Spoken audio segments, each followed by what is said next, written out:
아멘. 네, 오늘 여러분들과 함께 읽은 에스라서 1장에는 이 고레스의 칙령과 함께 이스라엘 백성들이 자기의 고국으로 돌아갈 수 있는 기회를 얻고 또 그러한 귀향을 준비하는 과정들, 출발하는 때까지 이야기를 기록하고 있습니다.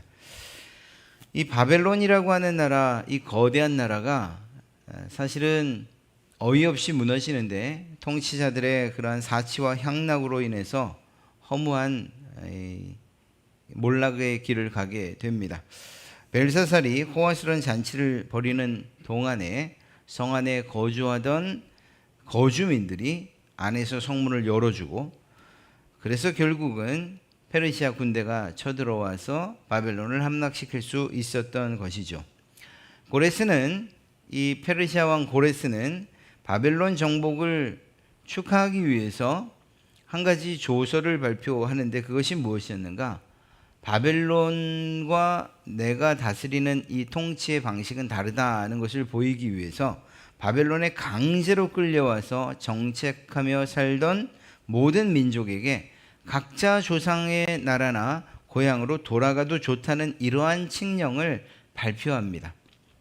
그리고 그 칙령에 대해서 오늘 이야기하면서 에스라서가 시작되고 있는 거죠. 이 고레스가 발표한 이 칙령은 과연 고레스의 생각이었는가? 단순하게 그의 참모들의 생각이었는가? 아닙니다. 이 조치는 전적으로 하나님의 역사였다고 성경은 기록하고 있습니다. 1절의 말씀을 보면 바사왕 고레스는 원년에 여호와께서 예레미야의 입을 통하여 하신 말씀을 이루게 하시려고, 하나님께서 그의 마음을 감동시키셨다라고 그렇게 기록하고 있습니다. 그러니까 그가 내린 공포도, 또 그가 한 공포도, 그가 내린 조서도 하나님께서 마음에 감동을 주셔서 이 고레스가 할 수 있었던 것이다. 단적으로 말하면 이 고레스는 하나님의 그러한 도구에 불과했다, 이렇게도 이야기할 수 있는 것입니다.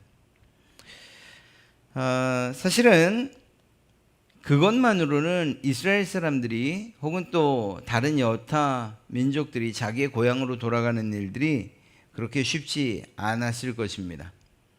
그런데 고레스의 마음만 감동시키신 것이 아니고 5절의 말씀을 보면 하나님은 예루살렘으로 돌아가서 성전과 나라를 재건하고자 하는 그러한 백성들의 마음도 감동시키셨다, 이렇게 기록하고 있습니다. 그러니까 고레스가 허락을 하고 거기에 응하는 백성들에게도 하나님이 역사하셨던 것을 알 수가 있는 거죠. 그것은 충분히 이해가 될 수 있는 이야기예요. 무슨 말인가 하면, 비록 포로로 잡혀와서 바벨론이라고 하는 낯선 나라에서 70년을 삽니다. 그런데 처음에는 모르겠거니와 시간이 흐르면서, 그래서 70년이라는 긴 세월이 흐르는 동안에 오히려 이들은 바벨론에서 정착할 수가 있게 된 거죠. 그리고 그들의 삶이 안정적일 수 있게 된 것입니다. 이런 마당에 너희가 고향으로 돌아가도 좋다라고 할 때에 혹시나 그 고향을 그리워하던 1세대라면 모를까, 2세대, 3세대의 경우에는 자기의 고향으로 돌아가는 이 일이 참 쉽지만은 않았을 것이라는 것입니다. 왜냐? 지금 누리고 있는 이러한 이 안정을 포기하고 새로운 삶에 도전한다는 그 일이 쉬운 일일 수 없기 때문인 거죠. 특히나 2세대, 3세대에게는 더더욱이 그럴 수밖에 없는 일 아니겠습니까? 그래서 이렇듯이 고레스의 칙령과 상관없이 백성들이 고향으로 돌아갈 생각을 하지 않으면, 고향으로 돌아가지 않겠다고 하면 고레스의 칙령, 또 하나님의 원대한 계획이 다 무너지고 마는 거지요. 그런데 놀랍게도 하나님은 그 백성들의 마음까지도 감동시키셨다, 성경은 그렇게 기록하고 있습니다. 그러니까 보내주겠다고 하는 사람, 보내 달라고 하는 사람들의 마음이 함께 하나님에 의해 감동된, 즉 세상에서 일어나는 많은 일들이 그렇듯이 하나님께서 주권적으로 일하신 결과가 이렇게 나타났다. 이렇게 우리는 결론을 내릴 수밖에 없습니다. 그리고 하나님께서 행하신 일이며 하나님의 뜻 안에서 이루어진 것이다 라고 하는 것을 우리는 1절에서 다시 발견할 수 있는데, 그것이 무엇인가? 하나님께서 오래전 예레미야 선지자를 통해서 하신 말씀, 그 말씀을 성취하시고자 하시는 하나님의 뜻을 발견할 수 있기 때문입니다. 그것을 위해서 이 고레스의 마음을 감동시키셨다, 성경이 그렇게 기록하고 있는 거죠. 예레미야 하셨던, 그리고 그 입을 통해 하셨던 약속이 무엇입니까? 70년 동안 바벨론에서 포로로 살게 될 것, 그리고 고향으로 돌아가게 될 것을 이 예레미야를 통해서 이미 선포하셨지 않습니까? 그러니까 바로 이 부분입니다. 이러한 하나님께서 하신 약속, 그 약속을 신실하게 지키시는 그러한 하나님, 그 하나님의 신실하심과 성실하심이 이 일을 통해서 드러나고 있는 것이라 할 수 있는 거죠. 그러니까 우리가 생각하는 대로 그냥 역사의 흐름에 따라, 인간들의 생각과 또한 다스리는 자에 따라, 정치적인 색깔이나 또 그의 정책에 따라 우리의 눈엔 그렇게밖에 보이지 않을 수 있지만, 사람의 눈엔, 그러나 더 높은 곳에서 일하시는 하나님, 그 하나님의 뜻 안에서는 내가 이스라엘과 했던 그 약속을 지키기 위해서 고레스의 마음을 감동시켰다, 이렇게 말씀하고 계신 것입니다. 그러니까 모든 일들이 하나님의 주권하에, 하나님의 주도 면밀한 그러한 계획하에 이루어지고 있다는 사실을 우리는 알 수 있는 거죠. 역사를 주관하시는 분이시라는 사실을 우리는 알고, 또 그 사실이 드러나는 것입니다. 고레스의 마음을 감동시키신 분, 바로 그분이 하나님이시기 때문인 것이죠. 하나님은 자기 백성들만이 아니라 온 우주와 온 세계가 다 하나님의 것이기 때문에 하나님의 계획에, 그리고 그 뜻에 따라 움직이실 수 있는 능력이 있는 분, 바로 그분이 하나님이시다라는 사실을 오늘 이 1장 안에서 우리는 알게 됩니다. 그렇게 세계를 움직이시고 사람을 움직이시는 그 하나님, 그 하나님의 능력은 오늘날도 동일하고 앞으로도 동일하고 영원한 천국에서도 역시 동일하게 역사할 것이라는 것을 우리가 잘 알 수 있죠. 자, 그런데 이제 문제는 이렇게 하나님께서 고레스도, 또 돌아가고자 하는 마음의 이 이스라엘 백성들의 마음도 하나님께서 감동을 시키셨는데, 그런데 정작 이 외적인 요인들이 너무 힘든 상황입니다.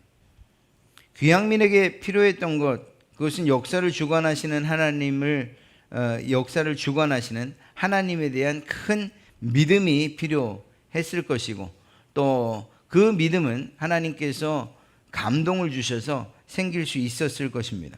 그런데 실제적으로 그 일을 하기 위해서는 1500km나 되는 그러한 험난한 길들을 가야만 했고, 또 예루살렘에 도착했을 때에 어떤 상황이 자신들을 기다릴지 모르는 그러한 불안감과, 그리고 또 불확실함이 그들을 두렵게 하고 있었던 것입니다. 실제로 수십 년 전에 불탔던 그러한 성전터에 새로이 건물을 짓는다는 것, 이것 자체가 어렵기도 하고 또한 비용도 많이 드는 거죠. 이들에게 필요한 것은 하나님이 주신 감동과 더불어서 하나님이 주시는 위로도, 격려도, 그리고 실제적인 도움도 필요한 상황이었다는 것입니다. 이때에 하나님은 고레스를 사용해서 먼저 이들을 위로하고 돕습니다. 방법은 고레스가 이러한 칙령을 선포하면서 또 한 가지 무엇을 이야기하는가? 너희가 돌아가고자 하는 귀향민, 그 귀향민과 함께 고향으로 돌아가지 않겠다고 결정한 사람들, 즉 바벨론에 남겠다고 한 이스라엘 백성들을 포함한 또 바벨론 거주민들에게 명령을 한 것입니다. 너희가 안 가도 좋은데 만약에 안 간다면 그러면 가는 사람들, 귀향하는 이스라엘 사람들을 성심성의껏 도와라, 이렇게 이야기를 합니다. 석 달 이상 걸리는 긴 여행 경비도 필요할 것이고 또 가서 성전을 재건하는 일도 필요하지 않습니까? 그래서 이러한 고레스의 도움으로 말미암아서 금은 보화와 가축 등을 아낌없이 또 주라는 이러한 명령에 따라 실제적으로 그 일이 이루어집니다. 돌아가는 이스라엘 백성들, 고향으로 귀향하는 그들의 손에 이러한 물질들이 들려져 있었던 것이죠. 또한 앞서 하나님께서 마음을 감동시키셔서 귀향을 결심한 사람들 가운데에는 그냥 백성들뿐만 아니라 지도자들도 매우 많이 있었습니다. 이 사람들은 이 기회에 허물어진 나라를 다시 세우고 그리고 재건하려는 그러한 의지를 분명히 밝혔습니다. 무엇보다 이 사람들 틈에 제사장들과 레위 사람들이 함께 포함되어 있다는 사실입니다. 귀향민들이 제사장들과 레위 사람들, 그들과 함께 예루살렘으로 돌아오는 이 일은 사실은 중요한 의미가 담겨져 있습니다. 일반 지도자들, 그들도 큰 힘이 되고 또한 이들이 재건하는 데에 큰 몫을 담당하지만 영적인 부분들과 신앙적인 부분들은 결코 담당할 수 없는 부분이죠. 그 부분을 누가? 바로 이 제사장들과 레위 사람들이 담당하고자 했던 것입니다. 성전 그릇과 함께 이동한 고향으로 내려간 이러한 종교 지도자들, 그들은 포로기 동안에 중단되었던 예배가 다시 시작될 것이라는 그러한 기대와 소망을 갖게 하는 거죠. 우리가 앞서 역대기에서 이야기했던 성전과 그리고 예배, 이 이야기가 지금 에스라서 안에도 흐르고 있는 거예요. 이스라엘 백성들에게 중요한 것은 성전이고 그리고 그 성전에 선포되어지는 하나님의 말씀이며 그 말씀 가운데서 드려지는 예배, 이것이 이스라엘의 재건과 부흥에 다시 도약하는 이 일에 가장 중요한 것이라는 사실들을 오늘 이 귀향민에 속해 있는 제사장들과 레위 사람들을 통해서도 우리는 알 수 있는 것이죠.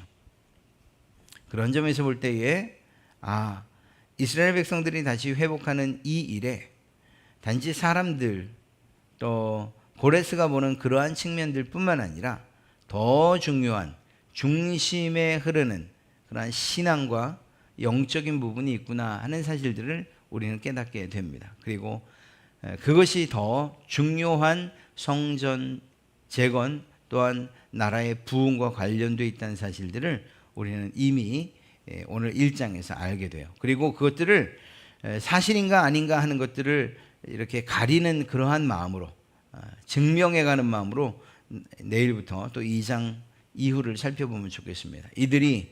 이들에게 정말 필요한 것이 무엇인가? 성전을 재건하고 나라를 다시 세우는 물질과 돈이던가 인력이던가, 그것이 아니고 예배. 그것이 이스라엘 백성들을 다시 세우는 데 있어서 가장 중요한 역할을 하는 요소였다는 사실을 우리는 확인하게 될 것입니다. 이것은 우리에게도 마찬가지죠. 우리의 삶에도 마찬가지예요. 우리가 어떤 상황 가운데 있든지 간에 우리가 다시금 일어설 수 있는 힘을 얻는 가장 중요한 요인은 바로 예배. 하나님 앞에 온전하게 드려지는 예배라는 사실들을 우리 역시 깨달았으면 좋겠습니다. 그래서 우리뿐 아니라 정말 힘들어하고 지쳐하는 그러한 성도들이나 또 우리가 이렇게 권면하고 권고해 줄 사람들이 있다면 그들에게도 이야기해야 돼요. 지금 이렇게 힘든 일들 하나님께서 아시고 또 이 일로부터 벗어나기를 원하시는데 그것이 그렇게 할 수 있는 가장 첫 번째 단추가 무엇이냐? 예배다. 함께 예배하자. 예배하는 것으로 하나님 앞에 나가자. 이러한 마음으로 우리가 권하고 또 권고해 줄 수 있다면 그에겐 큰 힘이 되고 또한 새로운 시작을 할 수 있는 계기가 되리라 생각합니다. 물론 우리 각자에게도 마찬가지고요. 이러한 마음으로 우리가 이들에게 필요했던 예배가 내게도 필요합니다라는 마음으로 그렇게 오늘 하루도 살아가시며 여러분의 삶이 예배가 되게 하시는 일들이 있기를 주님의 이름으로 축복합니다.